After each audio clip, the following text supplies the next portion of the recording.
जय हिंद। वेलकम आपका हमारे online platform learning with aspirants पे। आज हम एक ऐसे विषय पे बात कर रहे हैं जो इस समय भारत में चर्चा का केंद्र बना हुआ है।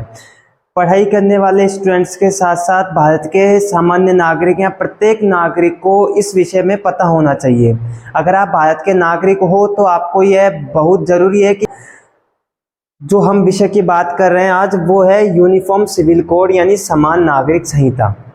ठीक है, भारत सरकार ने इस विषय पर कानून बनाने के लिए 1 महीने का समय मांगा है। वो आपसे विचार मांग रहे हैं कि आप इस 1 महीने में अपने विचार सरकार को भेजिए कि आप इस बिल के पास होने के बारे में क्या सोचते हैं।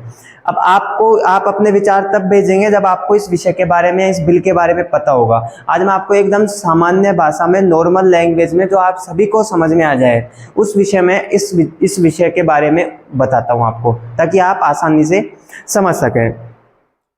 14 जून 2023 से 13 जुलाई 2023 के बीच, ये 1 महीना है। इस बीच आप जाकर इस विषय पर भारत सरकार को अपने विचार प्रकट कर सकते हैं कि आप समान नागरिक संहिता इस विषय में अपनी राय दे सकते हैं भारत सरकार को जाके। लेकिन ये क्या है, ये मैं आपको स्टार्टअप से बताता हूँ एक कहानी के तौर पर। दिल्ली हाई कोर्ट ने भारत सरकार को प्रेशराइज किया, भारत सरकार पर एक दबाव बनाया कि आप क्यों नहीं यूसीसी लागू करते। यूसीसी यानी यूनिफॉर्म सिविल कोड क्यों नहीं लागू करते हैं आप। अब दिल्ली हाई कोर्ट को उठ के सपना तो आया नहीं कि उन्होंने जाके ये बोल दिया कि आप यूसीसी क्यों नहीं लागू करते।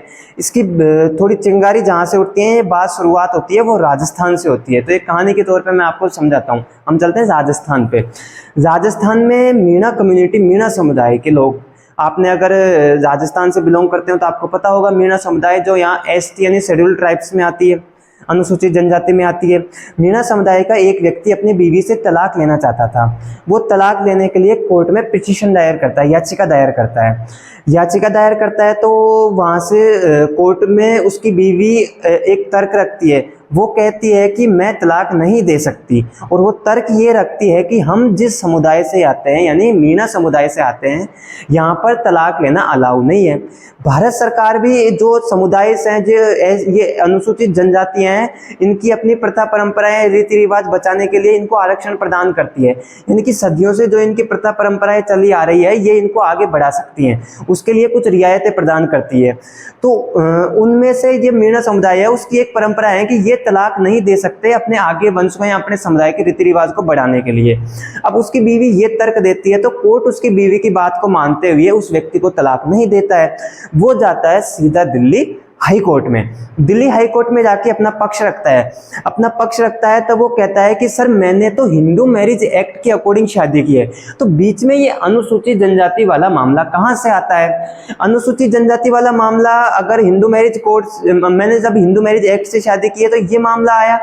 तो सरकार में उसकी जो बीवी है उसकी बात भी सुनती है। तो वो महिला कहती है कि सर, हमें भारत सरकार ने या भारत के संविधान ने हमें जो छूट प्रदान की है, अगर दोनों गलत है तो फिर क्या नाम है, ऐसी हमें, मतलब ये तो संविधान के खिलाफ हो गया, क्योंकि हमें तो संविधान से छूट मिली हुई है कि हम अपनी प्रथा परंपरा, जो हमारे रीति रिवाज है, उसको हम आगे बढ़ा सकते हैं। कोर्ट उन दोनों की बात सुनता है। कोर्ट कहता है कि गलती किसकी है? गलती दोनों की नहीं है, गलती है सरकार की गलती इसलिए है कि जब देश एक है तो कानून अलग अलग क्यों? कानून से मतलब है कि अगर कोई व्यक्ति, जैसे कि आपने देखा होगा, अगर कोई व्यक्ति भारत में क्राइम करता है तो जो आईपीसी यानी भारतीय दंड संहिता बनी हुई है उसके अनुसार उसको दंड दिया जाता है, उसके क्राइम के अकॉर्डिंग। अब उसमें जब वो दंड दिया जाता है, उसको पनिश किया जाता है, तो उस समय ये नहीं देखा जाता कि वह व्यक्ति किस धर्म का है या किस समुदाय का है, किस जाति का है। यानी कि उसको सबको इक्वल, जो जिसने दंड किया है, जो क्राइम किया है, उसके अनुसार उसको दंड दिया जाता है। लेकिन भारत में कुछ ऐसे मामले हैं जैसे कि शादी करना, तलाक देना, बच्चा गोद लेना, जो अपनी जो संपत्ति है वो अपने बेटों में बांटना, ये ऐसे मामले हैं जिनमें कि सभी धर्मों के अलग अलग अपने पर्सनल लॉज चलते हैं। जैसे हिंदू मैरिज एक्ट 1955 है, मुस्लिम शरीयत जो मुस्लिम पर्सनल लॉ है, मुस्लिम कानून 1937 से चला हुआ आ रहा है, और ईसाइयों का अपना पर्सनल लॉ है, पारसियों का अपना अलग पर्सनल लॉ है। अब जो जैसे कि हिंदू मैरिज एक्ट की हम बात कर रहे थे, हिंदू मैरिज एक्ट में आप हिंदू हो तो आपको पता होगा आसानी से कि भाई हमारे समुदाय में, हमारे समाज में किस तरह शादी करते हैं, किस तरह जो रीति रिवाज परंपराएं हैं उनमें किस तरह शादी संपन्न होती है। उसी तरह मुस्लिम समुदाय में आपको पता है किस तरह शादी होती है, किस तरह तलाक का मामला आता है, ठीक है। और सभी समुदाय के अलग अलग अपने पर्सनल लॉज इस मामले में बने हुए हैं। कौन कौन से, जैसे कि शादी करना, तलाक देना वगैरह, इन मामलों में। तो सरकार दिल्ली हाईकोर्ट यही बात कह रही थी कि जैसे कि और मामलों में सभी देश इक्वल करते हैं, सभी बातें इक्वल करती है, तो इन मामलों में भी सबके एक समान एक जैसे कानून बने होने चाहिए।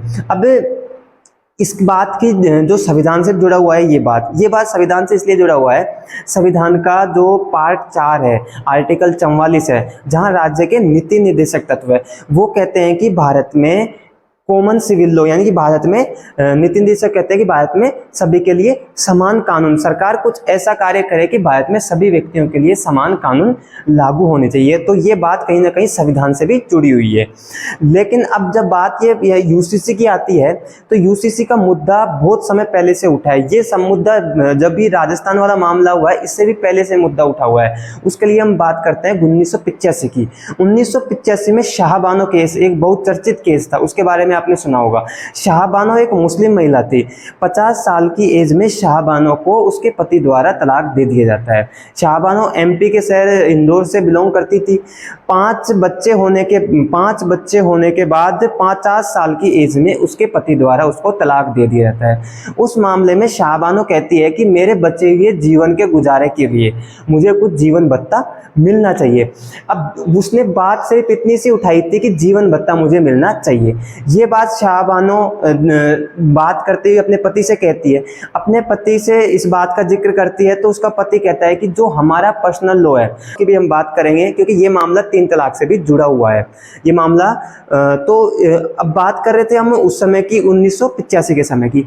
अब उस समय जब वो अपने पति से ये बात कहती है कि मुझे जीवन भत्ता कुछ जीवन गुजारे के लिए चाहिए, तो उस समय उसका पति कहता है कि हमारा जो मुस्लिम पर्सनल लॉ है उसके अकॉर्डिंग तलाक देने के बाद महिला को कोई भी जीवन भत्ता गुजारा नहीं दिया जाता।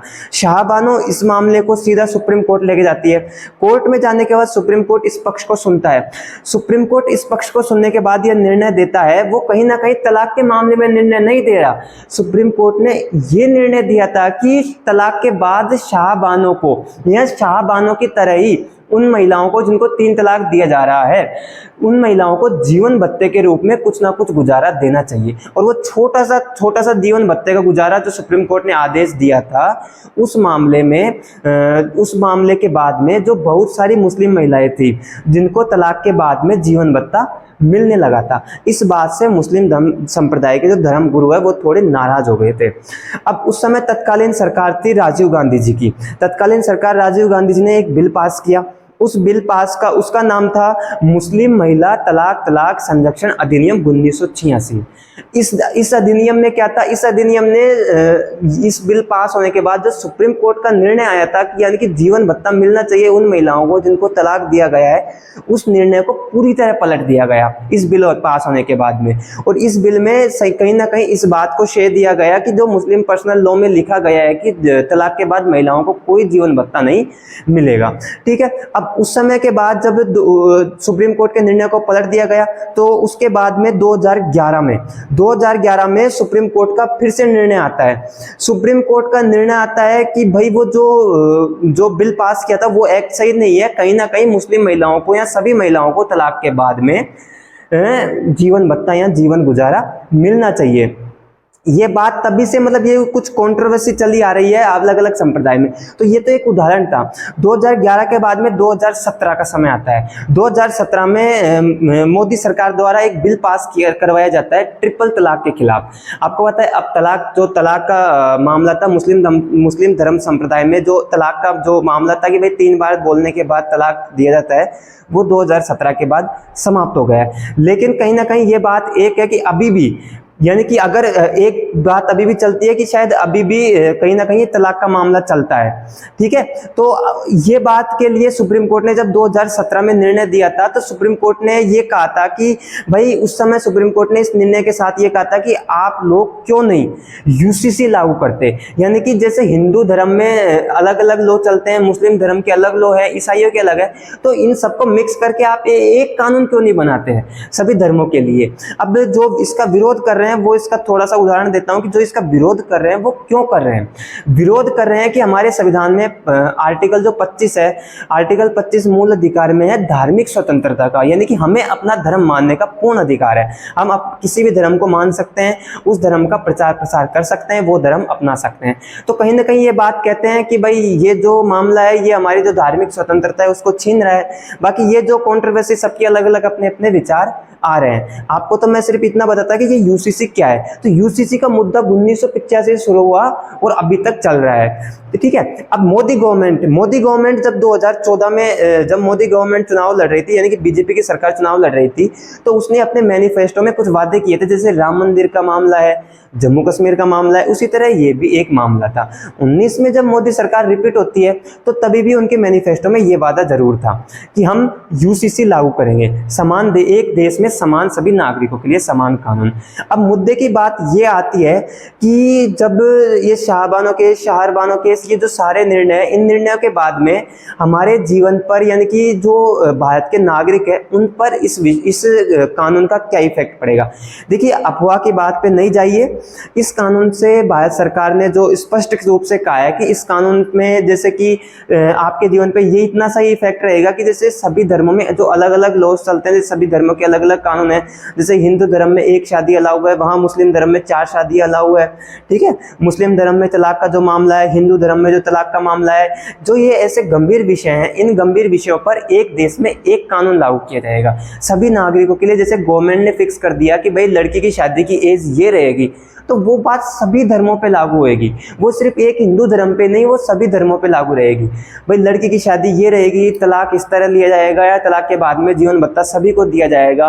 क्योंकि हिंदू धर्म में कहीं ना कहीं पहले से ये है कि अगर कोई व्यक्ति अपनी बीवी को तलाक देता है तो उसको जीवन भत्ता देना पड़ेगा। ऐसे हमारे सामने समाज में बहुत सारे उदाहरण है। तो देखिए, ये जो यूसीसी लागू होने के बाद बस इतना सा इफेक्ट करेगी। तो अभी आपको आसानी से समझ में आ गया होगा कि यूसीसी क्या है और यूसीसी कब से इसका मुद्दा उठाया जा रहा है, कब से यूसीसी चल रहा है और किस तरह यूसीसी लागू किया जा रहा है। तो जो ये 1 महीने का गवर्नमेंट ने टाइम दिया है, उस बीच में आप जाइए और अपने विचार दीजिए और किस तरह आपको विचार देने हैं। अगर आप इसमें इंटरेस्टेड हैं, अगर आप इसमें विचार व्यक्त करना चाहते हैं कि हमको किस तरह हम गवर्नमेंट को सुझाव दे सकते हैं, हमको क्या करना है, तो उसके लिए आप वीडियो के कमेंट्स बॉक्स में डालिए। मैं आपको बता दूंगा कि आप अपने विचार किस तरह भारत सरकार तक पहुंचा सकते हैं। और एक भारत का जिम्मेदार नागरिक होने के नाते आपके देश पे अगर कोई कानून बनाया जा रहा है तो आपको उस कानून की पूरी जानकारी होनी चाहिए। छात्रों से जुड़ा हुआ मामला ये ऐसे है कि कुछ दिन पहले जो राजस्थान में ईओआरओ की एग्जाम थी, मैं खुद एग्जाम दे के आया था, उसमें पेपर में एक क्वेश्चन पूछा गया था। वो क्वेश्चन भी कुछ ऐसा ही था, नागरिक सिटीजन पत्र है उससे संबंधित था। वो पूछ रहे थे कि क्या ये लागू करने योग्य है। तो हो सकता है आगामी जो एग्जाम्स हैं उनमें ये कहीं ना कहीं ये मुद्दा आपके सामने जरूर आएगा, ठीक है। तो इसलिए आपको इस मामले की पूरी जानकारी होनी चाहिए। और अभी भी अगर इससे संबंधित आपके कोई सवाल है तो कमेंट्स बॉक्स में डाल दीजिए, मैं उनके जवाब दूंगा। और इस बारे में जो भी विचार थे, जो बात मैंने कही थी, वो मेरी पर्सनल खुद की नहीं थी। जो इतिहास है या फिर जो बात हुई है, मैंने वही बात आपके सामने रखी थी। हालांकि ये मामला बौद्ध धर्म से जुड़ा हुआ है, इसलिए मैं इसमें डीपली नहीं गया, किसी धर्म के ऊपर मैंने कोई टिप्पणी नहीं की, इसलिए मैं ज़्यादा डीपली आपको समझाया नहीं। और अगर इसको और भी डीपली आप समझना चाहते हैं कि ये मामला, क्योंकि कहीं ना कहीं ये मामला 1985 वाला जो 86 मामला है, ये मामला कहीं ना कहीं राम मंदिर से भी जुड़ा हुआ है, इसलिए इतना ज़्यादा मैं ये क्या धर्म या आस्था पे आता है, इसलिए मैं इतना डीपली नहीं गया। अगर आपको और अच्छे से समझना है तो वीडियो पे कमेंट्स कीजिए, और आपको जो अपनी राय प्रकट करनी है वो किस तरह देनी है वो भी आपको जानना है, तो आप वीडियो पे कमेंट्स कर दीजिए, मैं आपको बता दूंगा किस तरह आप अपनी राय प्रकट कर सकते हैं, ठीक है। और अगर आपको वीडियो अच्छी लगी तो इसको शेयर जरूर कीजिए ताकि सभी लोगों को समझ में आए, ताकि अफवाह से लोग बच सके। अब मिलते हैं हमारी नेक्स्ट वीडियो में नेक्स्ट क्लास के साथ, तब तक के लिए जय हिंद।